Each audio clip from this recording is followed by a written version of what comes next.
morning. Welcome to the Community of the Wild Goose. I'm hoping this is broadcasting all right. So for those of you who are, I got a good morning there from Sharon, so we're good to go. So yes, there's an A on my chest. I don't wear it real proudly right now because my friends Nick, Jennifer, Heather, you ASU fans, I know you destroyed us, but it's a thank you. It's my way of saying thank you, because now we can get rid of the entire staff and start a new an era for U of A to get a new coach and enter into a new season of mediocrity. So thank you very much for that that really horrible loss that y'all gave us. So it's getting closer to Christmas, and Advent surrounds this. This is the third Sunday of Advent, and I was thinking about how if you think of the things that we would normally do on Christmas, we debate on whether we're not going to do them or we are going to do them, like gift wrapping or buying gifts, gift wrapping. Are we going to do it through Amazon? Get them to where we can't go. Tamale making. So many things that are traditional in this time of Christmas. And I want you to think this morning about all those things that we normally would do, and just ask yourself for a second, how would you do those things without love? Whether it's gift giving, the wrapping itself, the making of tamales, or even more charitable things, serving in a kitchen. I know a lot of our community, some of our community, they make turkey sandwiches and taking them out to those who are on the streets. How would we do any of those things without love? If love was not a part of those things, what would it be like? And I think that was the point of 1 Corinthians 13 that said, without love, what's the point? What's the point if we gave a great amount to charity, or we were the greatest activist on one side of things, or if we were right about what we believe and what we think? Of what good is it if there isn't love? What would these things be like if they didn't operate from love? And somebody told me not long ago, you know what, I'm tired of hearing about love. I'm tired of hearing people talk about love and they don't show it. It's really about forgiveness. And I thought about that for a long time. It has to begin with love, even forgiveness. It has to come from a source of love. I want to talk about how we deal with this day in the midst of the conflict between being surrounded by a virus, by hatred, by anger, by obstacles that get in the way of the joyful celebration of Christmas and new birth, our version of it. And as we see back then, the story that we tell for this Christmas time is very unlike what was occurring during that time. I think the Jews have it right in talking about it being less about the defeat of a group in combating the oppressive nature of enslavement, and it's more about the light in the midst of the darkness that was there. And we can take that type of understanding and message into today. Is how do we find the light within ourselves in the midst of the anger and hostility and disappointment and frustrations and isolation and division? How do we find that light? If this season doesn't speak to that, then it's not what it was intended for. It's just as simply, I can't do the things that I wanted to do. I want to show you the conflict and use Dave Mathews, one of his songs, a song that I love it, and yet the more I look at it, the more I'm disturbed by how much I love it, because the conflict that is in this song, and I want to use it in a liturgical fashion today. And I want to, I can't play it for you because then they'll kick this off of YouTube, I think, because of the rights, and then sharing it on Facebook. So I'm going to give you the lyrics, and I'm going to ask you if you will just take this time to just listen to these words and see what comes up for you in the conflict of this incredible song. First time I heard it, this girl that I was seeing at the time, we were sitting in her car, and she goes, "I want to play this song for you. I want you to hear it." And I was blown away by the song, the Christmas song by Dave Mathews. And I felt very inspired by it. But the more I listened to it, I realized why she was playing it for me. There was conflict in there. It spoke to both the conflict of the joy of the birth, and yet in the midst of the pain. The bloodshed of Jesus later, and yet how our own faith has caused bloodshed in the world. We don't want to look at those two things together, but let's look at these lyrics. And I hope that as I read them to you, you can just kind of sit back and take Henry out of the picture and just listen to the words, even if it is my voice, and see what comes up for you. So here's the story. She was his girl. He was her boyfriend. She'd be his wife. Take him as her husband. A surprise on the way, any day, any day. One healthy little giggling, dribbling baby boy. The wise men came, 3 made their way to shower him with love while he lay in the hay. Shower him with love, love, love, love. Love was all around. Not very much of his childhood was known, kept his mother, Mary, worried, always out on his own. He met another Mary for a reasonable fee, less than reputable as known to be. His heart was full of love, love, love. Love was all around. When Jesus Christ was nailed to the tree, he said, "Oh, Daddy, oh, I can see how it all soon will be. I came to shed a little light on this darkening scene. Instead, I fear I spilled the blood of my children all around." The blood of our children all around. The blood of our children all around. So the story goes, so I'm told, the people he knew were less than golden-hearted. Gamblers and robbers, drinkers and jokers, all soul searchers like you and like me. Rumors insisted he soon would be, for his deviations, taken into custody by the authorities, less informed than he.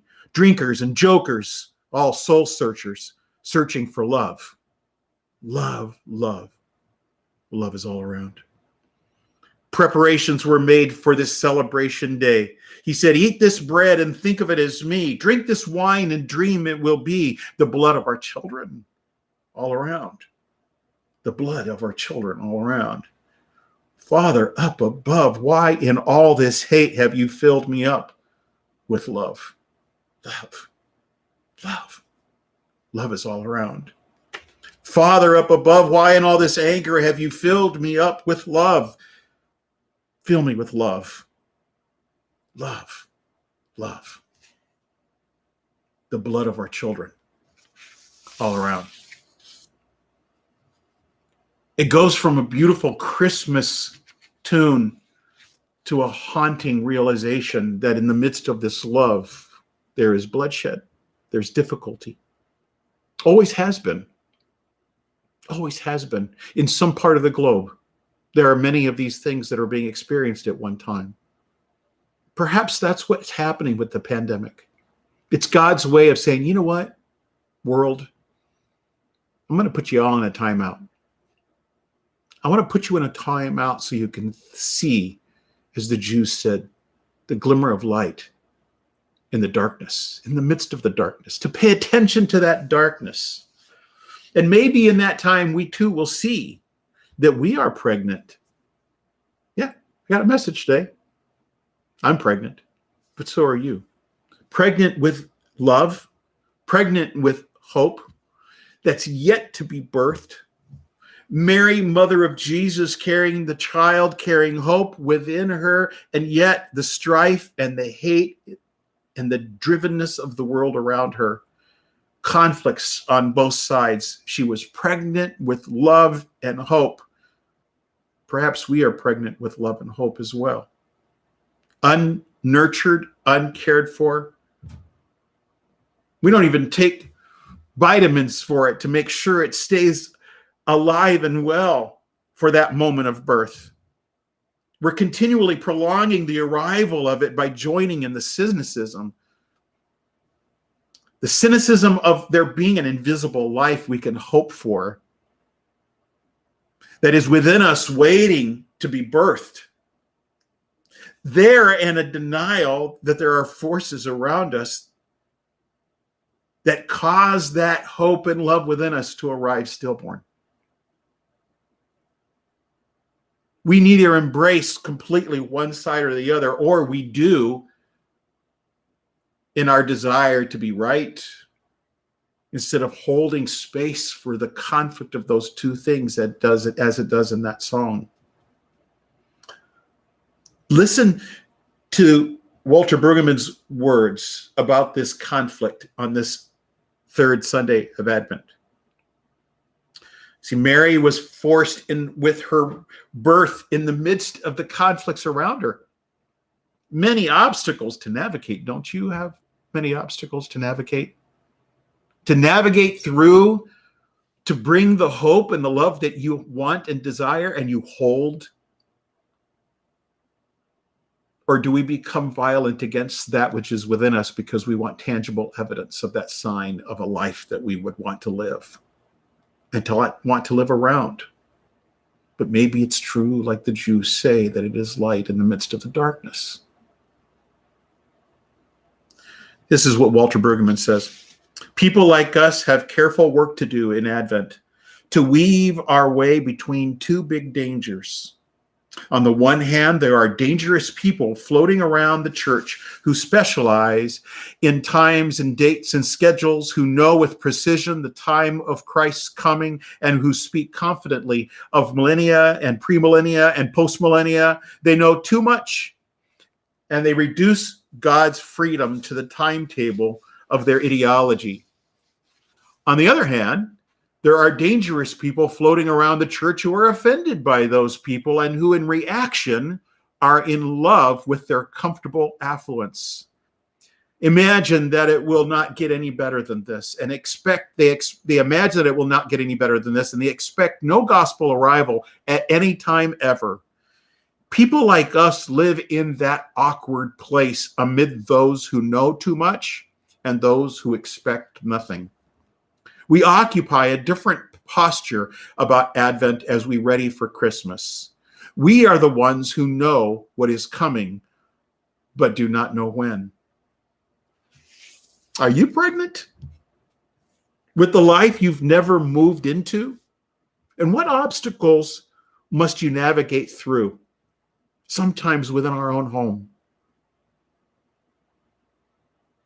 that pushback on hope that is attempting to birth within us, that pushback against loving our enemies and taking activism in the things that we can have an influence on and change? What do you carry that is so amazing that others would doubt its veracity?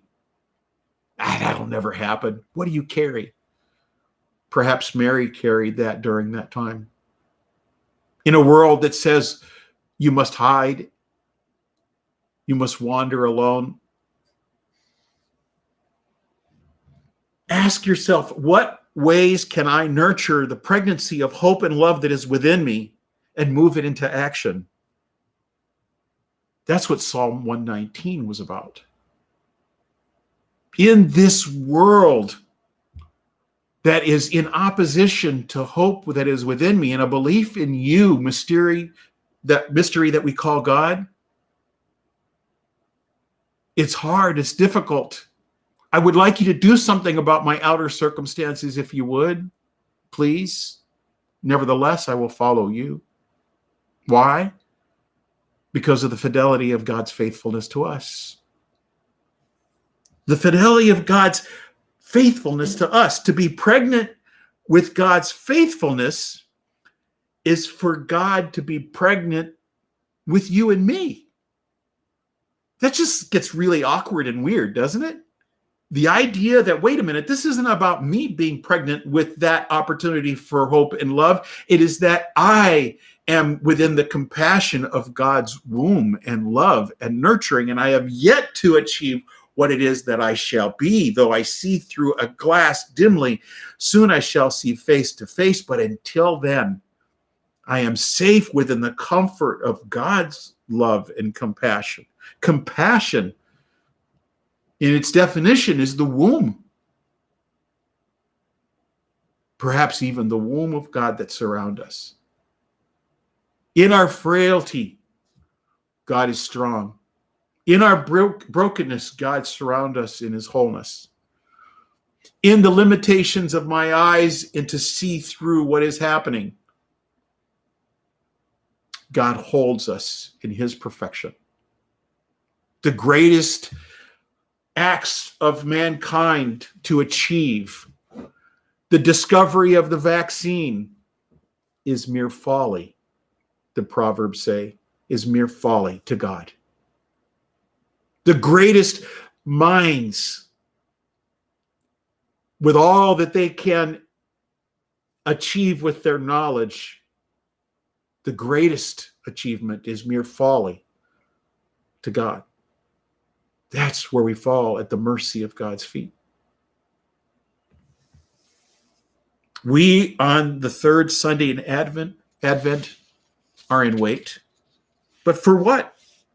What is being birthed around us and within us?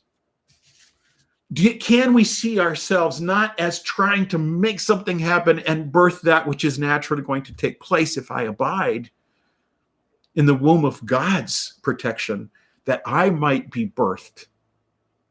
I am being birthed to participate in God's divine nature, to be able to see without my eyes, hear without my ears, and to be able to imagine that which I could have never imagined with this mind alone. The reliable God provides a safe place in which to hide, Brueggemann says, a welcome retreat from all the threats of life and death. The poet, against all the threats of life, pictures God as the embracing, protecting, encompassing mother hen, the guarding eagle who extends wings and offers a place to hide. What an alternative! Not to hide in our achievements, nor in our virtue, nor in our possessions, nor in our looks, nor in our technology, all of which are enormously precarious and short-term. But to hide in God's cosmic practice of fidelity, to be safe there from every threat and anxiety and fear. The psalm engages us in an active imagination out beyond the daily reality of threat to the possibility of safe communion. Wow. This is a collective journey and an individual journey, but it can't be separated from either individual or collective. Someone shouted out to the throng the other day in protest, this is not about collective rights. This is about individual rights. To us as followers of the mystery we call God, of the wild goose spirit, it is not about rights at all. It is about the freedom to choose to love, even in the midst of oppression and difficulty and harshness, that I might participate in God's divine nature in becoming an activist of love for those around me. I want to close with a reading from John O'Donohue. Again, pause for a second and take these words in as our benediction. In out-of-the-way places of the heart, where your thoughts never think to wander. This beginning has been quietly forming, waiting until you were ready to emerge. For a long time, it has watched your desire, feeling the emptiness growing inside you, noticing how you willed yourself on, still unable to leave what you had outgrown. It watched you play with the seduction of safety and the gray promises that sameness whispered, heard the waves of turmoil rise and relent, wondered, would you always live like this? Then the delight when your courage kindled and out you stepped onto new ground, your eyes young again with energy and dream, a path of plenitude opening before you. Though your destination is not yet clear, you can trust the promise of this opening. Unfurl yourself into the grace of beginning that is at one with your life's desire. Awaken your spirit to adventure, holding nothing back. Learn to find ease in risk. Soon you will be home in a new rhythm, for your soul senses the world that awaits you. I would like to take us just for a second. I want to go and get my candle.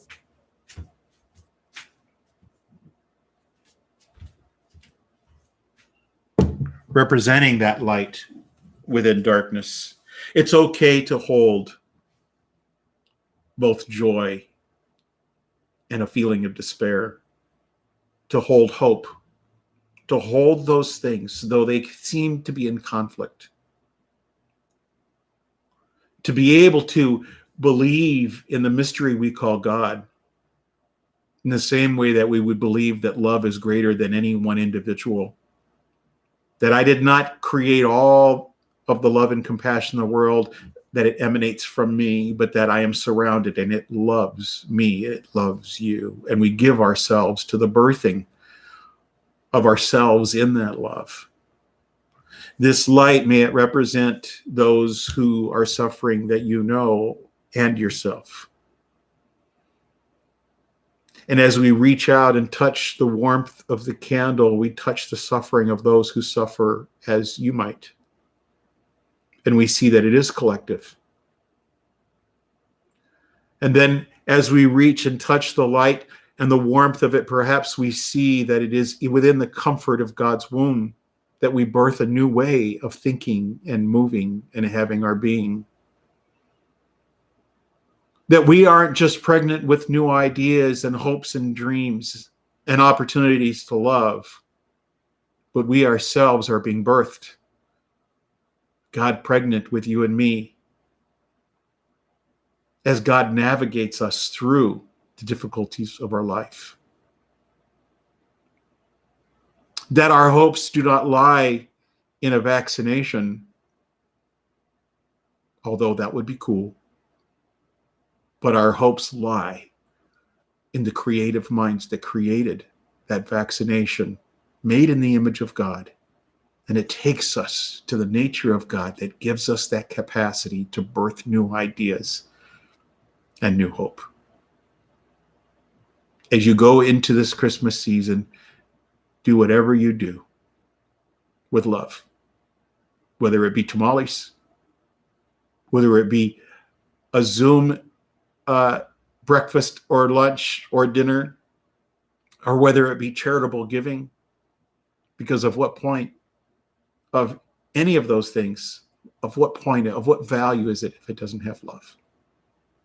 My guess is it probably wouldn't even be done. Why in this world of hatred do you fill me up with love? Love, love. It's unabashed to think that I could hold those two things together.